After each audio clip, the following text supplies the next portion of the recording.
Sorry. Who's given what name loosely means a weakness to emptiness, trapped by Buddha for defying heaven. He appears right away in chapter 13, the most intelligent and violent of the disciples. He is consistently reproved for his violence by Tan Sangzang. Ultimately, he can be controlled by a magic golden ring that Guan Yin has placed around his head, which causes unbearable headaches when Tan Sangzang chants the ring type mantra.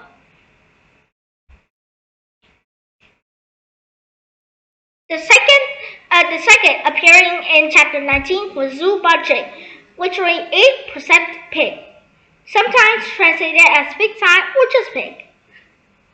He was basically the marshal of the heavenly canopy, a commander of heaven's naval forces. Naval? But heaven didn't have a ship or something.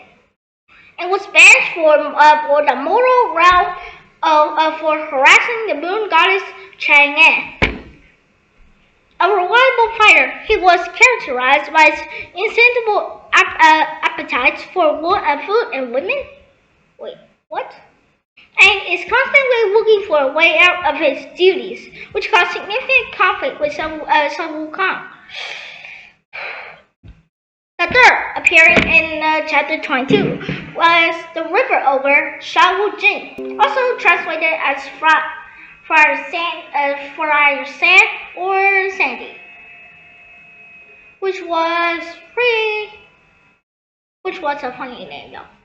He was previously the celestial turn-lifting general, and was banished to the mortal realm for dropping and shattering a crystal goblet of the Queen Mother of the West. He was a quiet but generally dependable and hardworking character.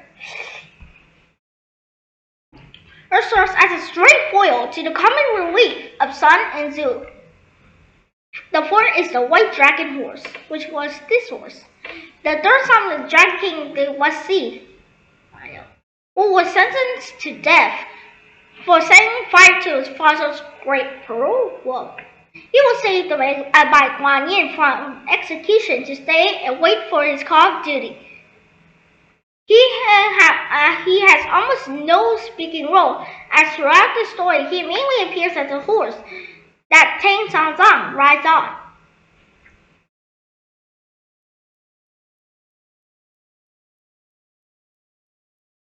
Yeah. Chapter 22, where Shao Wu Jing was introduced, also provides a geographical boundary, as the river that the travelers cross brings them to a new continent. Chapter 23 and 86 takes place in the wilderness and consists of 24 episodes of varying length, and each characterized by a different magical monster or evil magician. There are impassable white rivers, flaming mountains, not good. A kingdom with an all-female population. Oh no, Zhu Bajie was a wire of seductive spider spirits, and many other scenarios. Throughout the journey, the four disciples had to fend off attacks on their master and teacher Tan Sangzang from various monsters and calamites. What's a calamite though? It is strongly suggested that most of these calamites were engineered by fate and or the Buddha, as well the monsters who attack are vast in power and many in number. No real harm had ever come to the four travelers. Some of the monsters turned out to be escaped celestial beasts belonging to Bodhisattvas or Taoist sages and deities. Towards the end of the book, there's a scene where Buddha commands the fulfillment of the last disaster, because Tan Sangzang was one short of 81 tribulation requiring birth, attaining womanhood, which was becoming a Buddha. But one short of 81 tribulation means that Tan Sangzang was 80. That's nice. In chapter 87, Tan Sangzang finally reaches the borderlands of India, and chapter 87 to 99 presents magical adventures in a somewhat more mundane setting. At length, after a pilgrimage said to have taken 14 years, the text actually only provides evidence for 9 of those years, but presumably there was room to add additional episodes. They arrived at the half-real, half-legendary destination at Vulture Peak, where in a scene simultaneously mystical comic, Chen Sanzang receives the scriptures from the living Buddha. Nice. Chapter 100, finally. The final chapter quickly describes the journey to the Tang Empire and the aftermath, in which each traveler receives a reward in form of post in the bureaucracy of the heavens. Sun Wukong and Chen Sanzang achieved Buddhahood. Nice. So that's why since then, a few minutes since, I showed you the picture of Sun Wukong in a temple in Vietnam, which was a Buddha. Shao Jing became an artist. I got an art hat, but it wasn't worth checking out much. The white dragon horse is a Naga, which was a half serpent, half human, half serpent, which was pretty scary though. And Zhu Bajie, whose good deeds have always been tempered by greed, is promoted to an altar cleanser, i.e., eater of excess offering at altars.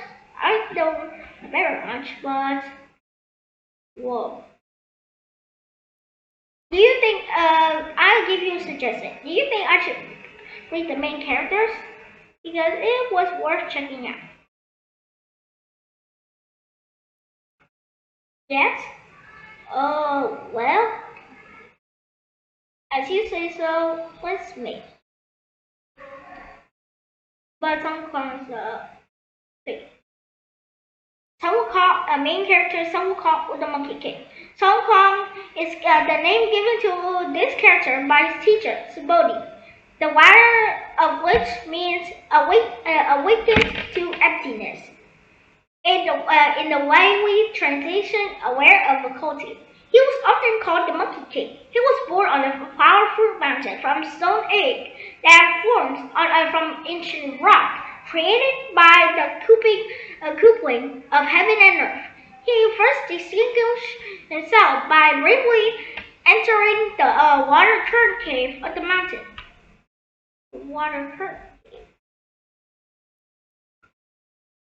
For this feat, his monkey tribe gave him the title of Handsome Monkey King. Handsome. Really. After seeing a fellow monkey die because of old age, sounds not good, he decided to travel around the world to seek the Tao, and find a way to be able to live forever. He eventually found the Grand Master of Bodhi, which was Subodhi, who taught him 72 heavenly methods of transformation and a somersault cloud. Well, when I tell you that monkey, that Subodhi actually gave him a choice about 38 or, 72 methods, and some simultaneously taught 72. Because he thought that it maybe had a way to live forever. A somersault cloud, which allowed him to travel, 108,000 li, almost instantaneously, and li, which was a Chinese mile, which was so long, can't believe it, almost instantaneously. After angering several gods, and coming to the attention of the Jade Emperor, he is given a minor position in heaven as the keeper of horses, so they can keep an eye on him. When some realized that he was given the lowest position in heaven and is now considered a full-fledged god, he became angry. Upon returning to his mountain, he puts up